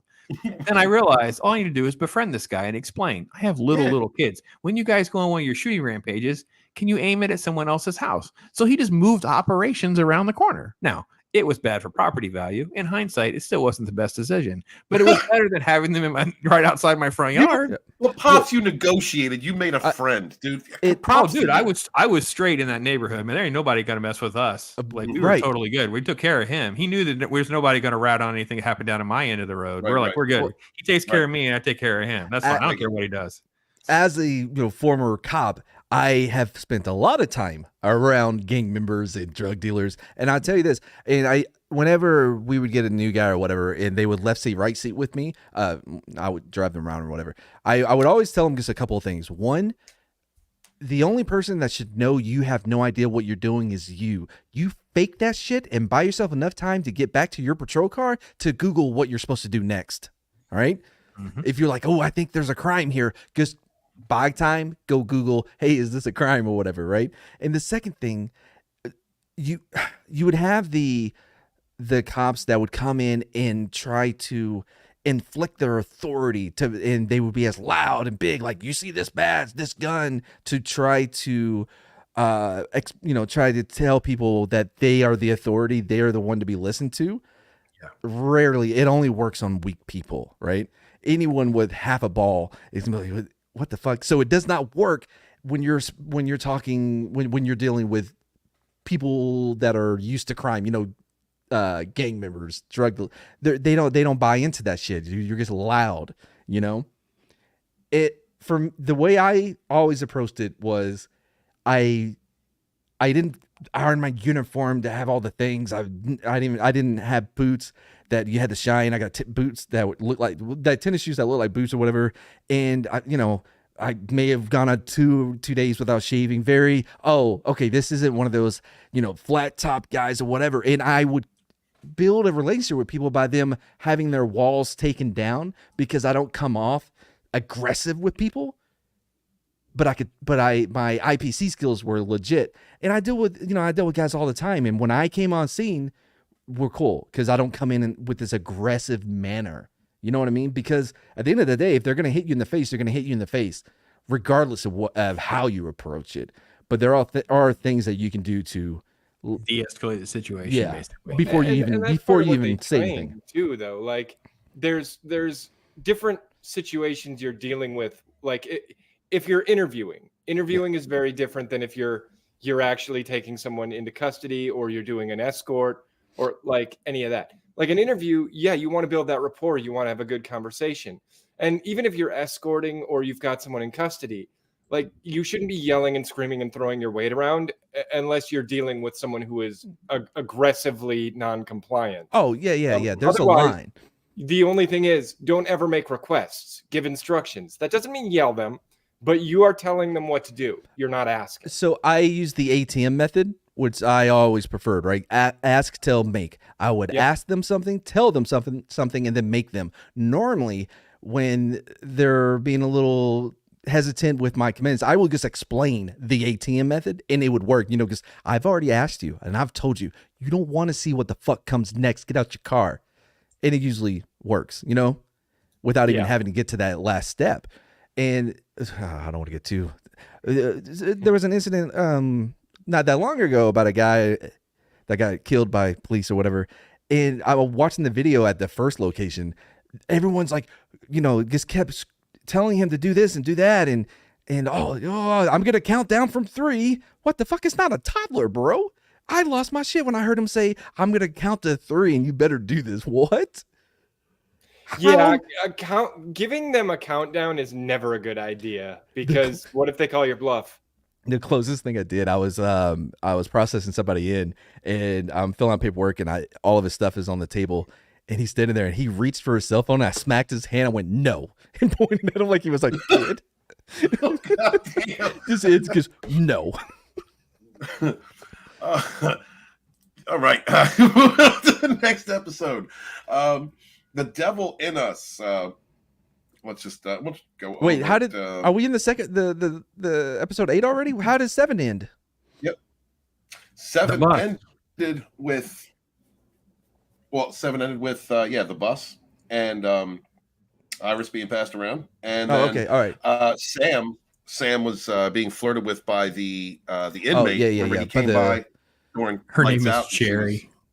Her name Thank is you. Cherry. Yeah, Cherry was in But there. the chicken head. And Ridiculously absurd. while she was naked, and teasing him while he was before lights out, her cellie was recording him, like they were getting ready to set him up for that stalking narrative. You know, Or were they? I don't know. I think. I think that was because that was a subversion of the expectation for the audience. Because we're all like, "Why is he? Oh, he's getting filmed, dude. You're getting set up, man. They're gonna get you on a harassment. Right. They're gonna get you on something, Yeah. whatever." Next thing you know, it goes sideways in episode 8. Sorry, I got it mixed up earlier, folks. Holy cow, it went sideways. Because I think they purposely did that to kind of keep us off guard with what's coming. Not expecting what came. Yeah. Oh yeah. well, Because there was there's no 26 way bodies suspended from the ceiling of the bus, but not in a fun way. Sorry, Zax. And the police, as they're in the crime scene, they're doing their initial investigation at the morgue. Meanwhile, Iris lays out in a bed for some time. As police and the DA decide what they're going to do with the situation, they make plans to push forward with charging Milo for his involvement with whatever happened to the bus. And Mike isn't sure that the bus is the metal box he was supposed to find. Who wrote this shit? What? Well, that was a I don't line. think- You remember? They're like, he's like, what did you want me to do? I found something that was metal. I didn't know what I was, so he was like, because we know later what they're actually supposed to be looking for. Right. And it's like, so there's a line where Mike's like, what the F did you want from me? I went out there and it's metal. I didn't know. The way it's written, though, it kind of made it sound like Mike is like, I don't know if that was a metal box or not. Was it metal box? What is the metal box? I guess technically it was made of metal. So I'm watching these like as we review them, and that's exactly what I had thought was like that wasn't what he was supposed to find. Like there's how the hell does that even help? How would he have wanted to find that? I think Milo put it to him like, you'll want to find this and bring your friends along with you. This isn't why you should go cheap when you're burying different items that you want found and don't want found. You know what I mean? Don't double up. Buy another field that you can put your bus of bodies. Don't put it next to your box of stuff that you'll find out about in season 2. Well, and I mean, was that even Milo's bus, or is that that's just a good like, point too, yeah. I want to get rid of random shit central? I thought it was a different person's bus and it wasn't Milo's bus, but I mean, But why are they using the same field? Well, it's the geocache for psychopaths. Is it a landowner situation? He's renting this place out to different bad guys, and he's you can put your bus over here. That'd be a great idea for a show. But it was public land. Then it was bought, which is how I think the whole thing started. Oh yeah, okay, yeah. Why they're trying to get the box is because people are going to start doing construction. They don't want it found. So Bill Gates is the biggest hider of boxes. Is that what you're implying, Walton? You think that's where Al Gore was talking about how the economy is that the box? All the boxes are in the middle boxes. Yeah. That's a very old reference. Yeah, it is. That's old school reference right there. Lockbox. Let's see. Police and the DA see what they want to do about the situation. Metal boxes. Thus, he decides to pay a visit to Milo's lawyer. I love this scene. I love this scene. Yeah. Go ahead. You talk about that. It's been a little bit. He whooped his ass. He walked in, gripped him up, walked him through, whooped his ass out back. Yeah. And made sure that he knew, like, I'm not the one you want to. I'm not the one. You don't want to fuck with me. It's been a minute since I've seen this episode. And then he pissed. Like he pissed. Oh, he's pissed himself. Yeah. Mike is a hero, yo. Mike is like, that is how you want to be. That's the alpha. I got to male, be right? honest. Mike is so good at being the mayor. It's almost hard to see the older brother, Kyle Chandler's character, as the mayor. Like, it's almost hard to see him. He was more like the peacetime mayor. Right. And now this is like the wartime mayor. That's You know what I I mean? like that a lot. Yeah, because I love me some Friday Night Lights, you know, and I can't believe he didn't say clear eyes, full hearts, but whatever. It was a missed opportunity. He seemed very more, much more personable with people because he's telling stories with the cops in one scene, you know. And Bunny seemed to really like him. He just seemed like everybody. Oh yeah, man, that's Friday Night Lights. I can't remember his character's name. That's him. You know, everybody just liked him, and that's how he got things done. Was through charisma and people just, okay, man, that sounds cool. Mike has to get rough with people. Mike's got the crazy behind the eyes, and he follows. Yeah, and that's what it's Jeremy Renner's perfect. Like, yes, yeah. Yeah, the upcoming scene when he puts that gun to the dude's neck. Yeah, it was just like, yeah, I will pull this trigger. Like, I don't care who we are, who you with. You know, we ran together in jail, whatever it is. Yeah, you know, I just it's Mike is all balls. No shaft. They set him up that way too. I mean, it's very obvious because they talk about how he spent time in prison and everything else. He was always the black sheep of the family. Mm-hmm. So now you've got the black sheep being the mayor. Good point. And I do like how, because he was the middle kid, so it makes sense, right? He's the black sheep. And then with oh man, is it Cal, the younger brother? Yeah, Kyle. Yeah. All I ever hear him as now, because Bunny called him that, is Lil Bro. Yeah, little bro, baby bro. Yeah, because he is the baby. You can see it not only some of the ways that he reacts to things, but the way he's treated by both Mike, especially in season 1 in the very beginning when all the brothers are alive. They were like, "What? No, you're not riding with me. Fucking ride with him." Yeah. Well, there's also that sense of he's so uncertain about a lot of his decisions, life decisions too, like with the family as well. So it's just a different type of place. Whereas Mike being the middle guy, having this prison record, he's like completely a wild card. And it just makes all these things work. And it's just like such a great character to build everything around because you really don't know. And obviously we're setting up that scene. And he goes to an AB house, puts the gun in the guy's neck. He's like, go ahead. You know, let's do this. Do we even know why he was in prison in the first place? I don't remember. I have not heard that explanation. He usually, whenever it's come up, I think it's come up once, and they kind of they allude or they shrug it off. Yeah. I think they're saving it. Yeah. Ed calls to tell Mike that the rival gangs are meeting in the prison yard, which means they must be planning something. And then this interaction with Bunny. Ed's that guy we're trying to name earlier. Yeah. Bunny, this interaction with Bunny right now, when he meets with Bunny about to see if the peace brokered in the prison is real, and Bunny puts on a good front, telling Mike everything's good. When he walks away, Bunny drops his air of nonchalance. Yo, the look of killer, like that's the only time that I have seen Bunny's mask come all the way off, and it's like, you know, like you can see the killer in his eyes. You can see. You'll see a lot more of why Bunny is in charge in season 2. Yeah. Okay, dude. Okay. I know he's a big guy. But I'm not gonna spoil anything. But the way he fights like a big dude. Does that make sense? Mm-hmm. Yeah. Oh man. Yeah, he knows how to use that weight. Yeah, he got some thump behind those fists. And then Mike seems to be unaware of the facade and tries to meet up with Duke, and that's when he puts that gun to Duke's. Duke said Duke gives Mike the address of the house where he's at, where his Confederates are holed up at, with Iris. I missed this episode. Sorry. Go ahead. Who's now being brokered for the trauma of repeated sexual assault and needs to. They need to drug her to stop her from crying. That shit was so sad, dude. I love that's their answer. Like, I just can't get this chick to stop crying. Up, right? Yeah. Well, just shoot her up with some heroin. She'll be good. Have you tried Rufenol? I know that helps my horse sleep. Anyway, when the blood's by her, they ask, is she effed up? And they're like, well, yeah, of course. Yeah, right. Yeah. Well, and then that one guy from the Bloods, he's like, well, I mean, I wrote the book on getting these girls strung out. It's like, this is gonna be great. But what I was gonna say, with Duke, when he's like, I need to see you, Mike, and he shows up and breaks the window of their Peterbilt. Yeah. And he's like, I'm gonna pay for it. He'll pay for it. But he still needed to make the point. You wanted me here, I'm here. What now, fucker? Mike does not take shit. I enjoy that character's presence, man. Jerry Renner, come back. Get well soon, bro. Yeah.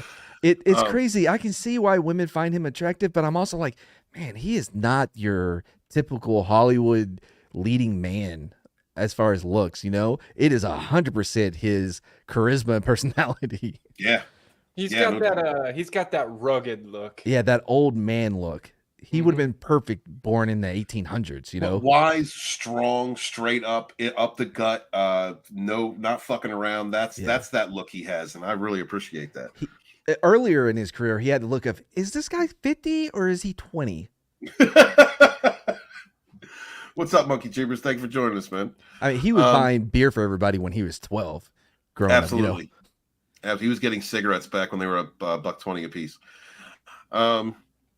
Let's see. Go see. At the woman's prison, the inmate who's been eyeing the new guard reels in pain.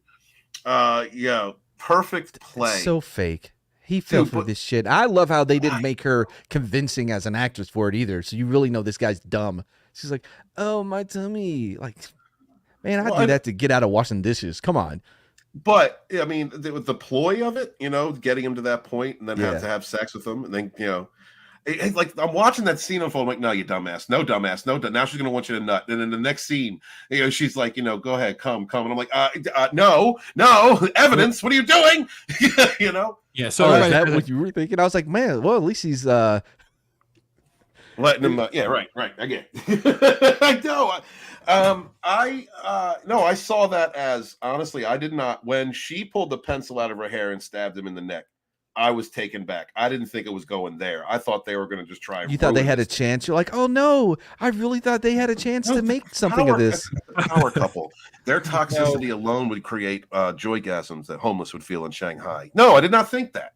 I saw that one coming a mile away because they were talking about how he wasn't safe over in the woman's prison, and they had their designs on him. Well, there's two different ways of going about destroying somebody. It's destroying their reputation or ending their life. You know what I mean? Destroying someone's reputation and letting them live, which I think is the reason why. These were the gangs that were after him, Walton. Well, I understand that, but there's also there's also writing storylines in the show that run parallel to one another. Well, thankfully they know that gangs aren't known for long-term planning. Well, you've got that one guy who wanted to get the psychopath who killed his daughter more time in prison, get him to agree that he had done something else to get him more time in prison so they could lengthen his misery, lengthen his isolation and the doom of impending death. But he wasn't a Crip, though. Right. But I'm saying, like, that is one way of taking vengeance out on someone, So, the way that I was interpreting the story, I honestly thought that they were going to go that route, destroy his reputation, eventually get him in jail, kill him on the inside, destroy him all the way down and then end him.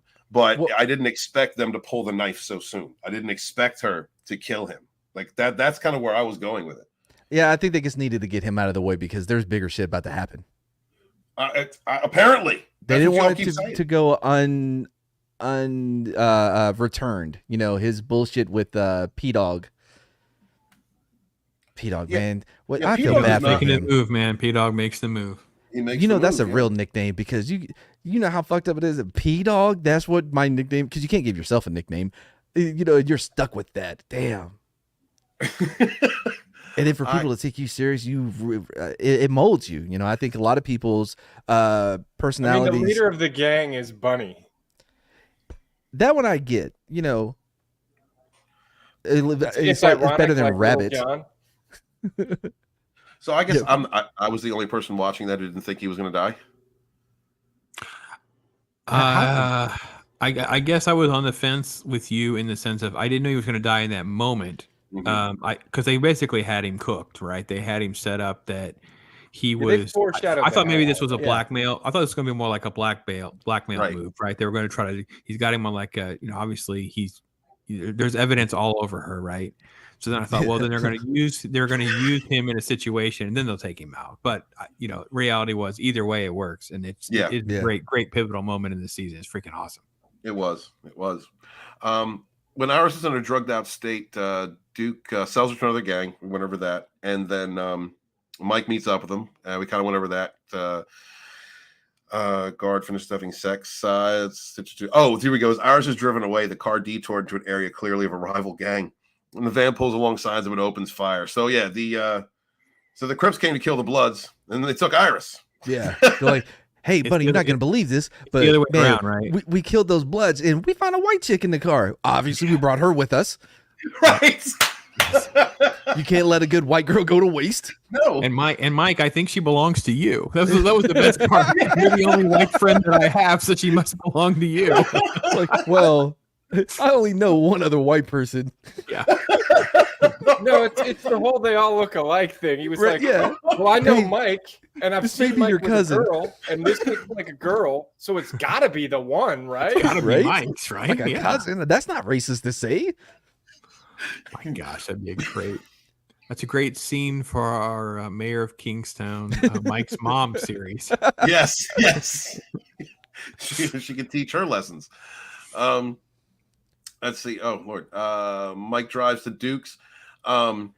That's crazy. Mike walking up into that the projects. Oh, I love seeing inside of Bunny's home. It's both luxurious and also, oh yeah, they're in the hood, kind of aesthetic to it. Well, it shows you the difference between I think the difference in criminality, or the difference between the Confederates and between the Crips. You know what I mean? That place. Did you was say the nice. Confederates? Yeah, and well, the that's Crips? what What's the What? Confederates got to do with anything? Did the because South you look at rise their again? house, you look at their place. Oh, it was you're like talking about the drugged out, ABs. Okay. Oh, the I'm AB. sorry. Yeah, Okay. the ABs. You look at They the. called them Confederates. They called them that Confederates earlier. in this write-up. Who did? They called Oh, earlier. in this write-up? Yeah. Well, I Oh, mean, they called a seriously? shank a makeshift knife. All right, this is not a reliable source to Okay, get your granted, terminology yet. Granted, Oh, okay. they don't want to say the AB word. That's why they did it that way. That's so I guess funny.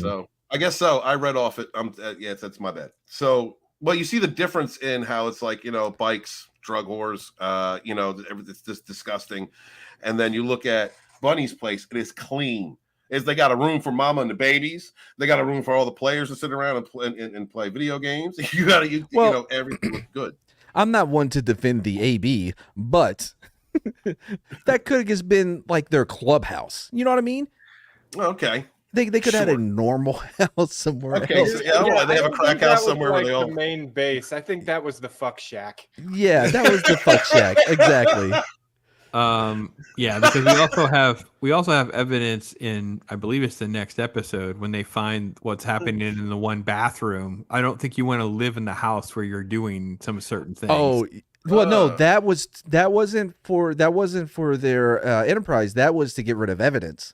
That's what I mean. It was a cleaner, right? It's a cleaner Yeah. room, right? Yeah, Yeah, So but you that's don't not be there all the moving- time. They're dissolving Oh. stuff. They don't just have a Gotcha. bathtub full of acid. Oh, okay. I thought it was kind of cool if they just kind of had it in there, like, all right, this is a cleaning house, and Welcome this to the stuff. fuck Yeah, shack. If you never Yeah. drain it, you save money on acid. Yeah. Oh, Wait, we all don't have a bathtub full of acid somewhere? The fuck? I guess I'm alone on that. I'm not. I'm not admitting it on YouTube. You I've are a got gangster, Pops. You are a gangster. I work in the medical field. There's no evidence. What are you talking about? All right. That's like the dude in the panel van with blacklight to get rid of DNA when he's done with his victim. Yeah. So okay, Mike picks up Iris. Got to give his white girl, and then Man, I just can't get. Man, we have all these plastic forks and spoons because, hey, have you tried the bathtub we have full of acid? Kind of helping the environment here. we we all have to do our you don't have part. to clean dishes. It's nice. At the men's prison, a group of inmates exchange a knife. Yeah, your P-Dog comes. You skipped the whole Mike showing back up at the fuck shack to. Oh my bad. You're absolutely right, because that was the most baller ass fucking scene. Right?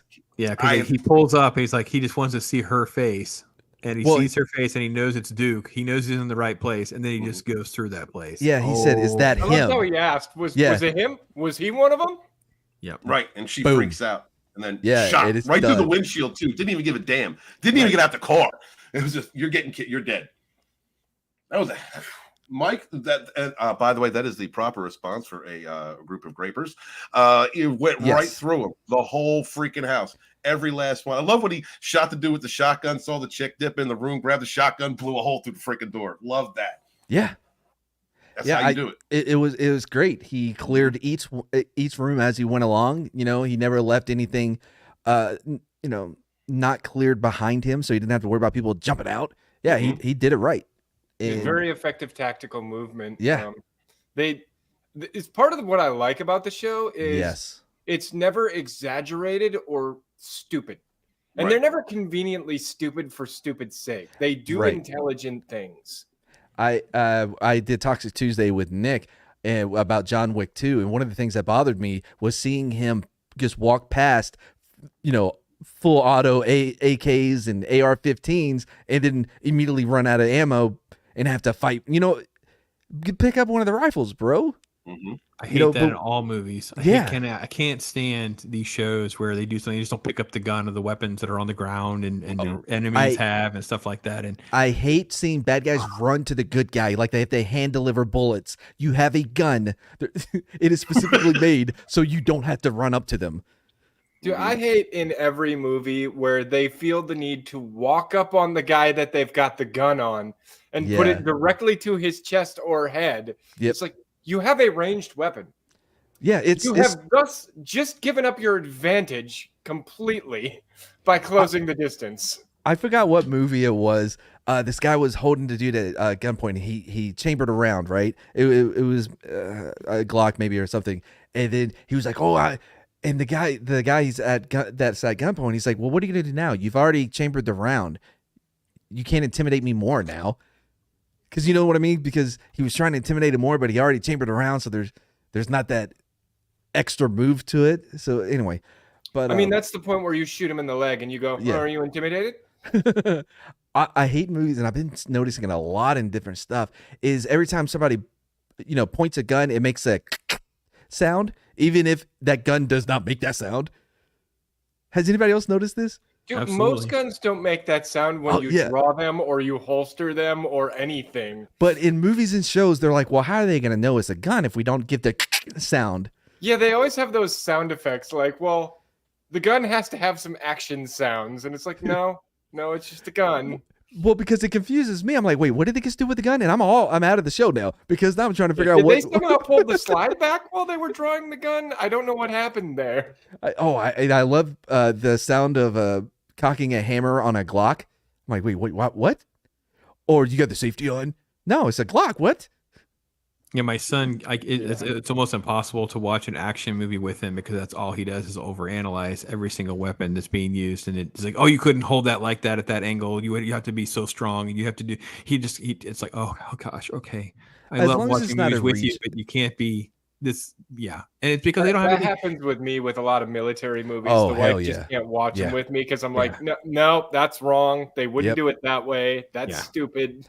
Even when it's good, The Outpost, which is one of my favorite military movies of all time. I've had the pleasure of interviewing Rod Laurie, the director, a couple of times now. Cool dude, but I love The Outpost. It took the girlfriend and I probably 3.5 hours to get through that movie because I kept stopping and telling her and explaining to her why this is so amazing, why it's so awesome that there's spit bottles everywhere, and how much it means to me. Whether they're doing it really right or they're doing it really wrong. If you're watching like a military movie, you have to pause every 10 minutes to explain what they're doing right and what they're doing wrong and why. Oh, well, with the Outpost, especially because they don't do the thing where you, Battle for Los Angeles or whatever, they're like, he just got out of what's the officer school? OCS, right? Oh, he just got out of OCS. That's Officer Cadet Service School. He's going to the forward operating base. As you know, FOB means that, they're not with the Outpost. They don't explain shit. They're not going to tell you what an LRIS is. You're going to have to Google it when you have time, because you wouldn't do that to each other. Movie with your veteran buddies and have them explain that shit to you. Exactly. Let's see. Men's prison. Here we go. A group of inmates. P-Dog. sound. That's what P-Dog stabs at Stabs that guard as if they didn't think anything was going to happen after locking them down like they did for so long. And this is what I was talking about earlier with the guards getting comfortable. There's no way I would be comfortable with that many people walking around me. No. I want my bubble. You have your reactionary gap, and these fuckers are all up in my space, and I start getting all agitated and shit, you know? Well, and that's the main thing right there. The reactionary gap. He didn't have it. Nothing. No. And that is a breach of protocol. Yes, sir. Are you busy planning your other streams that you're doing? I'm sorry. I'm sorry. I'm texting. I'm sorry. I'm just making sure. Bitch. My bad. I got him, Scott. I got him. I know you're probably not watching this. A couple of let's see. Got left a long time ago, so he could write his apology letter and get remonetized after we demonetized him. Pops is going to be the new host next week, guys. Just letting you know. Still going to be called Mad Dump. And I'll show up Mad Dump 60% of the month. I like everyone washes their hands in the dishwasher before abandoning the knife. Like it was just like, yeah. I gotta be honest. It wasn't a dishwasher, by the way. That's just a bucket. Yeah, that was one of my favorite metaphors. And I know it's like, the Christian in me, but it's like a Pontius Pilate thing. Like there's no blood on my hands kind of thing. Oh, man, I love that element. That was a very subtle thing. Yeah. Maybe I'm reading way too much into it, but I liked it a lot. No, I'm with you. No, I kind of picked up on that too. And there was a lot of interesting symbolism in that whole scene. We didn't have to draw, and again, great writing, great creative team, because they didn't draw a lot of attention to that. They just do it. Exactly. And then it's like, okay, well, you can either see it or you don't see it. We don't have to talk about it. Let's move on. You know what I mean? It's like we don't have to get caught up with all this exposition nonsense. Right. So many shows go so far with it, they almost look at the camera like, you see what this is? This is a this is symbolism. He is a Nazi. Do it like he's the bad guy. Do it like the old Saved by the Bell. Wait, and then everything just stops. And the main character time out. steps out. Time out. Yeah. I know you're wondering exactly what's going on here. I know you're wondering how a 16-year-old in the 90s has a cell phone. See, I'm white. And in the 90s, white guys. Oh, shit. Rich white kids had in modern cinema. In modern cinema, it's like, well, I'm sorry to interrupt the show right now, but I want to remind you how we all feel about the month of January and gatherings. It may not be what you expected for a science fiction show like this, but we know January was very important to them as well. Mike, this is Stacey Abrams. You need to know her for future political campaigns. Mike takes Iris to the cabin, his cabin in the woods. But before he does that, he has to cut out the locator that's inside of her, as if this woman hasn't been through enough at this point. Oh my God, dude. That's smart. As far as a pimp goes, that's smart pimping, you know? It is. You got to know where your hoes are. You know? I would love to see, well, as we all know, Iceberg Slim, one of the most, probably one of the most infamous pimps. Although he did quit, and became an author and was really influential. But anyway, Iceberg Slim, if he had this technology, man, if you ever read his book, that would have saved that would have helped him out a lot. Anyway, Iceberg Slim, and then check he him can out. get like the Where My Bitches app and like see where they're all at at any given time. Where's find my bitch? That's great. Mayor of Kingstown, Mike's mom, season 3. Yeah. She finds the app, and it's where all the hoes are, and she's just following them all around town, going around so she can counsel them and talk to them. Girl, you don't really have to be this way. You can be better. Let me tell you about this metaphor that happened in 1872 in this small little village. The dog's drowned. And you got your bottom bitch back at the headquarters, like with an FBCB2 screen, tracking all the hoes on the streets with the little red dot. You remember a pimp named Slick back in Boondocks? Oh man, it's been so long since I've seen that movie. He had the girl who had all the computers and everything. She was like, well, it'd be a lot easier for me to track this if you could get me a better computer. And he slapped her across the back of the head. Like, every time you read one of those computer magazines, you want a new computer. You ain't getting a new computer. And she's like, okay, daddy. What the hell is going on? Man. We have talked about some great hell things is in this? The pimping industry. What the fuck? Why am I two of them? I don't know. I love that everybody's afraid to Oh, use shit, I'm 3 of 'em. my picture in this. Which one's the gay one? You. Walt. Damn it! No. No, like legit. That's what did they call the purple one? Ding ding or Is he Tinky Winky? Tinky Winky? Was that it? Yeah. I was like, it can't Fadget, get gayer Fadget. than Ding Ding, but Tinky Winky, yeah, that works. Oh my lord. I don't even get the relevance of. Did we didn't talk about the Teletubbies, did we?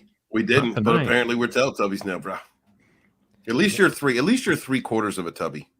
I am almost all of them. Yeah. Yeah. Oh, Um, could have used Slender as the sun baby.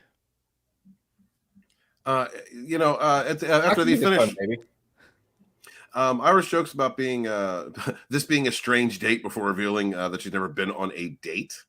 She shares in vague terms her past that led her to lose her faith in humanity. She was like, we're all monsters. All I see is Satan. I'm like, yeah, I've dated you. Yeah. It's crazy that a person gets broken. Like when you get that backstory. Now, like I said, I'm watching these as we go. Yeah. So y'all are saying that this woman, this Black Widow, is going to be even more of a monster moving forward. But at this point, Not necessarily. No, just That's not what we said. no. that's not what you Yeah, said. she will just always be dangerous. Yeah, Okay, because she okay. pulls people into her orbit of cuckoo banananess. And Yeah. By the way, you can kind of see that she's frustrated that Mike doesn't want to fuck her. Oh yeah. Yeah. She Yeah. felt like when the strings were off, and she's Well- not under Milo's thumb, that she'd be okay. He'd be okay with like getting there. And now she's like, oh wait, no. And it's like, Wait. no. He's talking about a woman who was used from a young age as sexuality as validation. And when Yeah, you have exactly. that, then that is her connection to others. It's her escape. It's her ability to get over things. It is her escape, to get away from the reality of the world, to things that she's done. It's a way to get apologies for things that It is her ability to wield control Yes, over the people absolutely. in her life. Yeah. Well, it's not And only just she but it's not cannot just- That figure- don't want it, how can she control them? Exactly. Exactly. She cannot figure Mike out at all. Because I mean, she's like, wait, he don't want the pussy. Then what does he want? It's just confusing to her. So I kind of get why she, no matter what Mike does for her, she's not gonna trust him because she does not know why he's doing it. Because she can't get that he's doing it because, well, one, he likes broken things. By the way, he needs to figure out that there's puzzles and shit. Maybe get him a Lego kit that he could put back together. Yeah. Let's see Because- Mike call it a Rubik's Cube. Let's get down with some serious brass tacks here, Mike. We can't Right. get going like this, man. I love that they have not tried to put a love story in this. I'm not interested. I hope he's asexual because I want him to focus on his job in the action. I don't need to. First off, there's the metaphor of when they have shown anything of how it goes down, it's very impersonal. And then two, there is a line about not being in relationships and something. He has a comment about different reasons, implying, listen, I know who I am. I know where my role is. All this. If I were to have a relationship with anyone, all I'm doing is putting their life in danger. Mm-hmm. Or giving them leverage over me, Yeah, which is more true than anything else. yeah. Almost as if he owes it. He has this debt to pay that he has to try to keep this shit from going off the rails. He's one of the most incredibly, I got to be honest, he's really right there with like Tony Soprano of how Tony ultimately understood like who he was. Like, you know what I mean? It's like really this perspective of, the early seasons where he's just like, in mental distress and all the stress and anxiety is taking over and consuming him. And then of course it evolves and changes. Mike out of the gate, I can't believe this is a season 1, now season 2 Mike. He's so an incredible, like you said, he's a magnet for it all, but at the same time, he's metal, man. He's like a freaking boss at being the ambassador of the worst of humanity. It's incredible. Yep. I mean, overall, like I'm really enjoying this series, and like I said, the realism of it, the characters that are presented, there's familiarity there for me. So it actually got me to the point where I became uncomfortable these last couple episodes, where I didn't like. I'm like, I don't know if I want to keep. I'm going to keep watching it, but I would have just turned it off and gone back to it in like 6 months. There's only 2 left, right? in this season, yeah. Oh And man, right. We're Well, about to pop off. so Dude, at 9 and 10, shit's gonna pop Bro. off, and it's Yeah. amazing. well, I can't wait to watch those next week. It's just this is the type of show that it's gotten me invested. I'm emotionally invested in it at this point. I like these characters. I like the story. I'm seeing a lot of reflection from real life situations or people, and it's a great show. This is one of the best written shows I've seen in a very long time. Yeah, and I think it's Taylor Sheridan's best show on television. I mean, I haven't seen all of them, but I tried to get into Tulsa King, and after watching season 1 of Mayor of Kingstown and going into Tulsa King, I'm like, oh man, they're too jokey in this. They're too yuck for me. Well, I was talking about Horny Alf joined the chat, and he was Wasn't he supposed to be here? He's been trying to get, well, yeah, but he didn't get this far. He would have come if he had gotten this far in the series. He only saw the first 4 episodes so far. Oh, okay. But hopefully he's going to be here for the next 2. When we get to the end of where they've stopped at season 2, actually, I wanted to ask, do we want to do Tulsa King or do we want to watch Reacher? I've seen Reacher. I would rather do Reacher than Tulsa King, because I can't get back into Tulsa King. I watched, I think, the first 2 episodes, and I just can't get around to watching it. You didn't get to when it got good though. Okay, that's fair. Oh, is that it? Tulsa King, yeah, Tulsa King has this. It's like it really messes itself up because it has a good opening, and then episodes like 2 through 4, it's just Dwight. They don't world build. It stays still cheeky. It's about him. He's like the fish out of water part of it all. Yeah, that and it bothers doesn't me. turn until the last half, and then it goes really, really fast towards the end, and you start caring about all the other characters. You start seeing, Tulsa King is not nearly as good as Mayor of Kingstown, but it does get there. It does get there. Trust me. Yeah. I praised it a lot, and I thought my reputation was on the line at episode 3 and 4. I'm like, God, this show, come on now. Well, in everything Listen, it's there. Don't let me in down. everything I've heard about 1883 and the 17 different spinoffs of this one farm or whatever, everything I hear is everyone's like, it's great, but it kind of gets into political shit or kind of get a little woke or whatever. And I'm like, what, you fuckers, watch Mayor's of King of Mayortown. Damn it, Slender, Mayor's of King. Fuck it. Yeah. I'm with you, Matt. I can't thank you enough for turning me on to the show, because when you're reviewing some of the garbage that I do actually review from time to time, I need a palate cleanser, and Mayor Kingstown has provided it, and it's freaking awesome. Another great little stopgap if you have some time in your between episodes or whatever. Shot Caller with what's his name, man? The one-handed Lannister from Game of Thrones. Jamie. Jamie Lannister. Yeah, I'm not gonna try to say his real name. That's some bullshit, Swedish shit or whatever it is. Anyway, Shot Caller is a really, really gritty and real look at the prison system, because he's a I wear a tie and I'm a stockbroker, and then he goes to prison and he has to hang out with the AB and shit, and he gets in thick because he doesn't have a choice. John Bernthal is in it. Yeah. Crap, man. What is Shane's John in it. Bernthal? Yeah, Shane's in it. Yeah, John Bernthal is a freaking goat. He's such an underrated actor. I know he plays these certain types of characters, but he does it well. I'd love to get that guy. So we're gonna do a couple other things here, man. It's in there. It's in there. Yeah. But yeah, Shot Caller, man. I think I've brought it up a couple of times already. You guys need to watch Shot Caller. It's really, really. I bought it. It's that good. I would like to congratulate us for getting down to 1 watcher. Thank you so much. Did we Thank really? you guys in the chat. Share the link and smash the like. These fuckers, man. Everyone in the chat always complains there's nothing good. Oh, they don't make anything good anymore. Blah, blah, blah. Here we are talking about one of the best shows on TV. There, people are going, let me go hear about this Ninja Turtle shit. Zax is starting. Let's go over to talk to Zax. Yeah. We're all bailed out for Zax. Can we talk about The Last Jedi again? Let me go over here. Right, dig it. Well, let's talk about something that they will like for a minute. So disappointed in chat. I can't talk about this Turtles crap. I guarantee that's probably just the Angry girlfriend. Joe won't let it go, guys. I'm sorry. I was trying to research what actually was said, and this stupid moron, he just tweeted again about it. Like, he can't let it go. Like this, I don't know if there is I need this much attention, or if he's broken. Because he just tweeted again today about this nonsense. So, well, Pops, I mean, since you just started, what is this about? What is going on with angry? Why is Joe angry?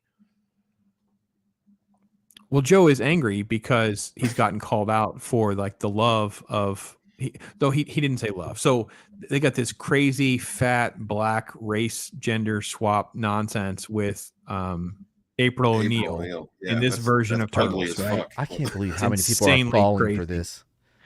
And then Angry Joe put this comment about like, oh, blah, blah, blah, outrage or woke, it's the racists say, and then blah, blah, blah. It's like, and it was a horrible spin on things. And then Eric July, of course, is going to call him out. Like you can't throw stuff out there like that and be someone as big as Angry Joe. You're first off, Angry Joe, know your place, know your lane, man. You start saying stuff like this, there's people like Eric July out there. They're good at what they do. Be careful trying to go play with that guy.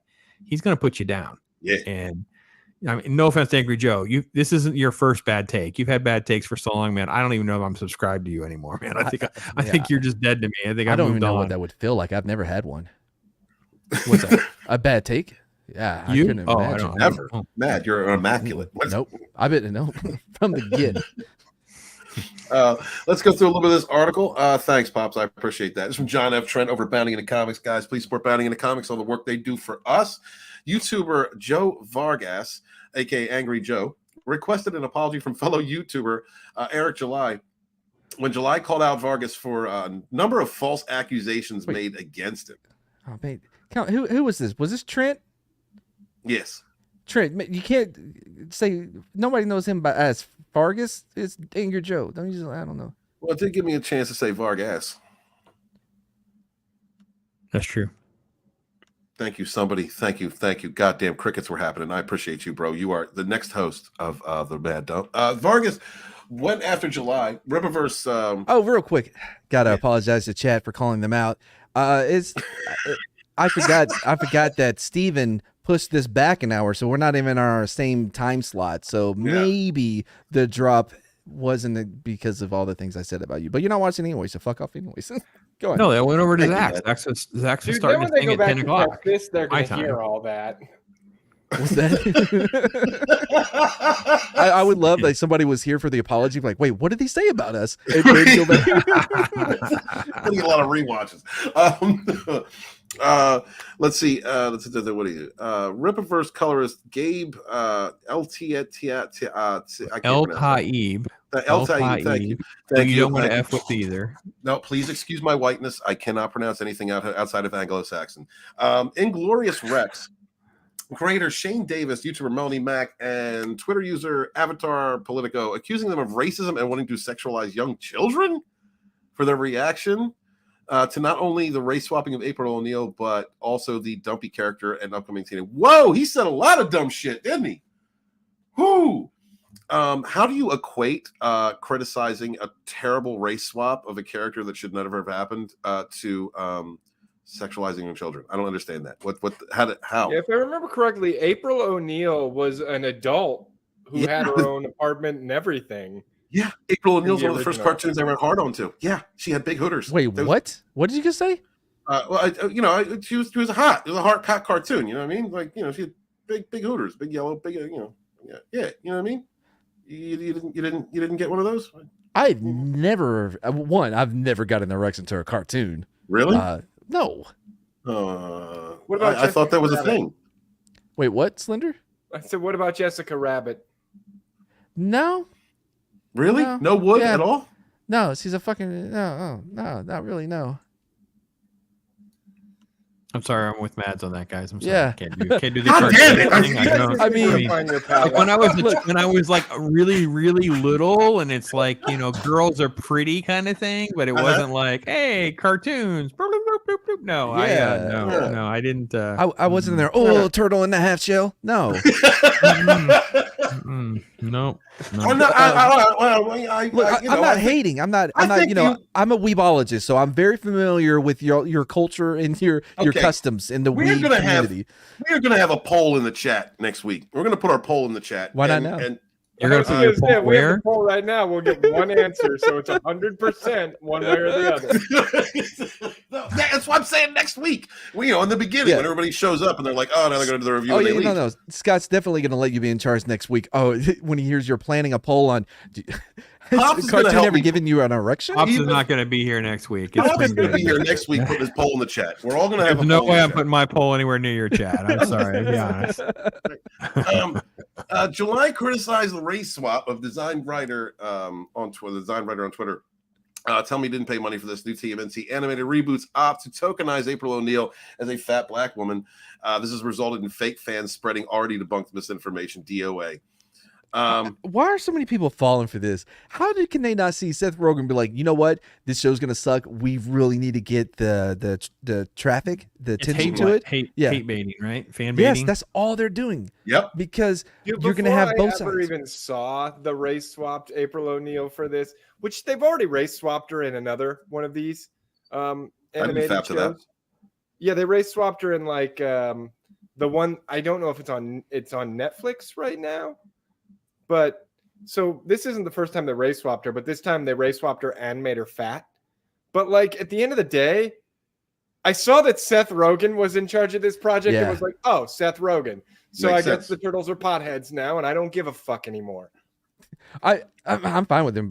It's just I know that people are doing this because YouTubing is a lot of people's job. Hate Is how watching. they make money, right? So I have no problem hate watching. I hate when God, stop watching it. You're just giving the money. Stop. I'm like, what? Don't tell me what to watch. Right, it makes me want to watch it more. Yeah.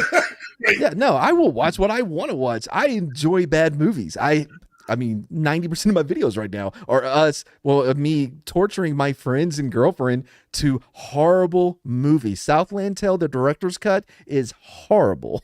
Oh my god, dude! All-star But a pimp cast, don't kill it was himself. just so fucking awful. But Well, I'm Seth just saying, Rogen, though, he pulled this with Santa Incorporated, right? Because it was the Yeah, same yeah. type of garbage, right? See, Mhm. so, but there was an algorithm, one of their metrics that they all pay attention to, and I don't know if it was one of the big name YouTubers. I don't know which one it was, but they kind of went through some of the analytics of it doesn't matter to them with that metric if it's positive or negative as long as someone's talking about it. Exactly. Right. So as long as it's getting the headlines and the tags and whatever.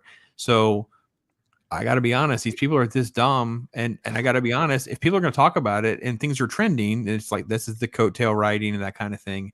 They're getting that social media engagement that they're Well, yeah. looking for. It's a but I have to be copacetic honest. relationship too. I mean, because if people are talking about it, they're getting traffic. If they're hate watching it or hate review, whatever it is, then they're getting traffic. And then it is, to a degree, it is correct that you are promoting, I guess, through that algorithm, these bad, terrible, awful cartoons and movies and whatnot.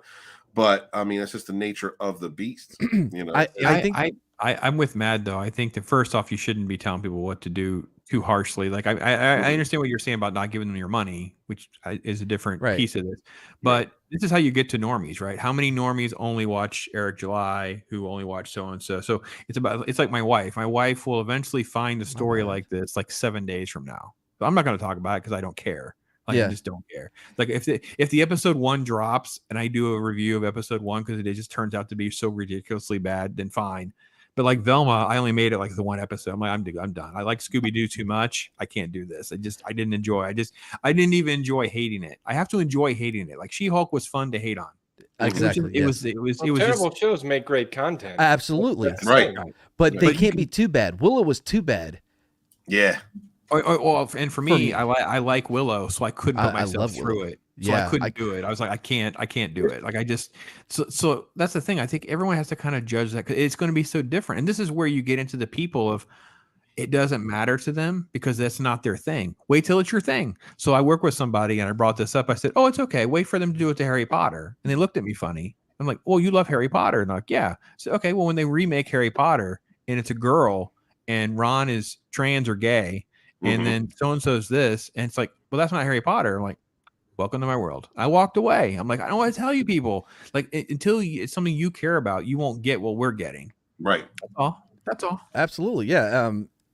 By the way, I love how Pops is kind of the stoic, serious version of what I do on my channel. We both watch bad shit, but for very different reasons. or the outcome is very different.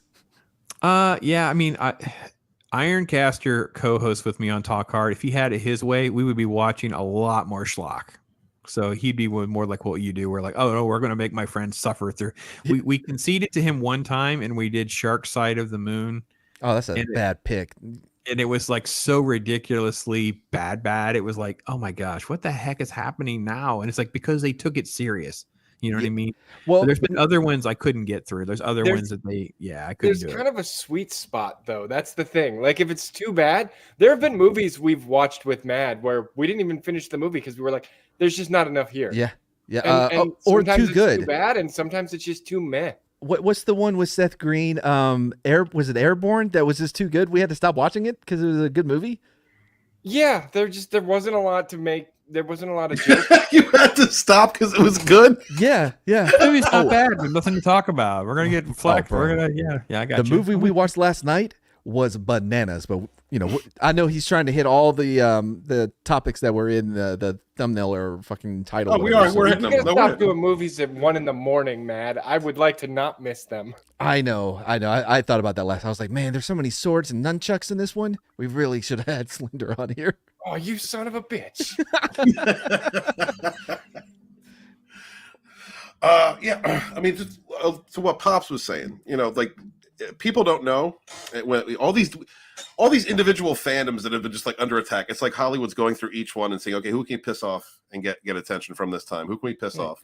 I would have And never known about this unless the people that I know and are in my sphere started raging about it. And again, 1 out of 3 are very sincere with their outrage. I know that there are some serious turtle fans out there that take offense to this for real. It really bothers them.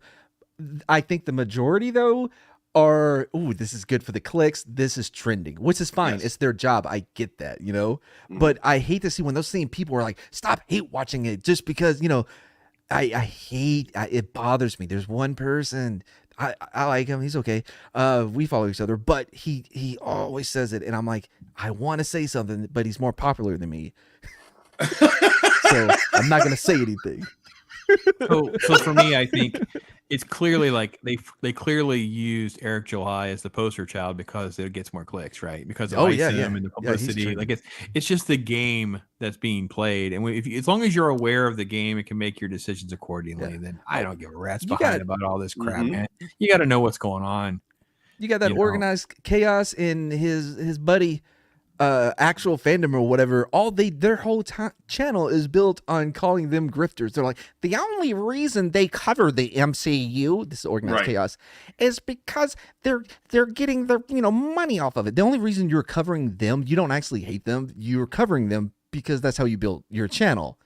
Yeah, it's dick riding. Yeah, It's that's what it is. Yeah.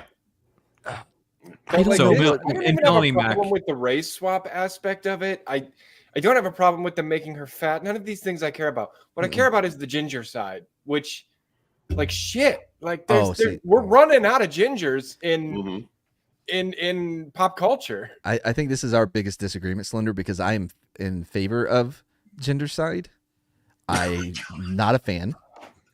Damn, dude. Damn, bro. Wow, ginger side is real, and it's here. It's here in the dump. And I have only ever slept with one redhead, and she had hairy nipples. Thus, all redheads have hairy nipples. Wow. That is scientific. It is not at all. It is. And I'm not discussing it further. Definitely not true. It's 100% true. You can't. I got You science just on watched my the whole side. freaking show with Iris. I mean, for love of freaking Pete. Oh, I'm sorry. Well, she has shaved nipples. Then I don't know. I fast forward through those parts. I mean, they can get electrolysis, Matt. Mayor of Kingstown season 3. Yes. I do. Okay, if you're gonna pull a race swap, like I get what Melanie Mac's saying, but no. We want the character that was endearing to us turtle fans when we began either watching it or reading the comics from beforehand.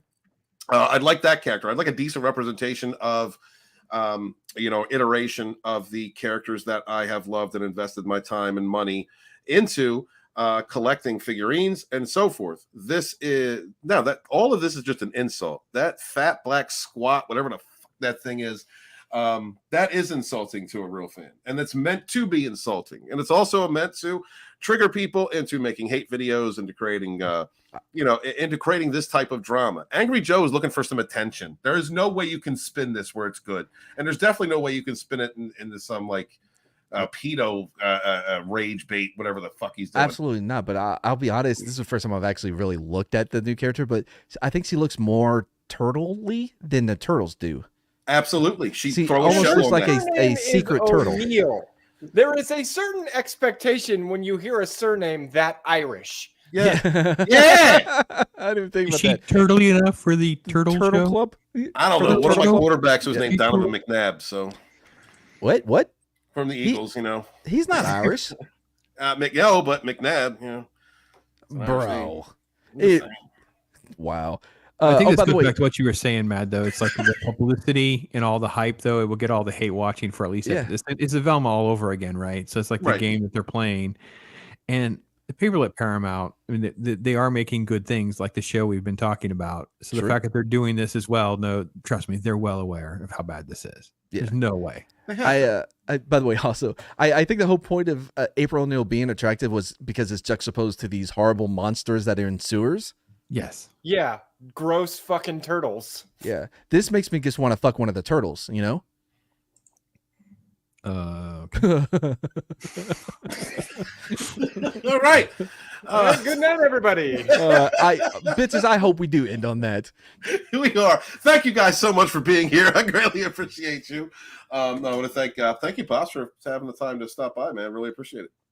No, it's awesome, man. Thanks so much. Love Scott you. will be on with me on Sunday. So Sunday was my Watch Your Story. It premieres Eastern time at 9 a.m. So Scott, Sporking News, will be talking with the old man about some stuff. So yeah. You gonna come back next week and put your poll in the chat? I will not be back next week. It has nothing to do with the poll or the chat. It's just because I have other stuff going on. So yeah. Sorry about that. Well, it was fun having you, and I appreciate that. if Scott can't make it to your podcast, or your stream or whatever, let me know, because I fill in for him all the time.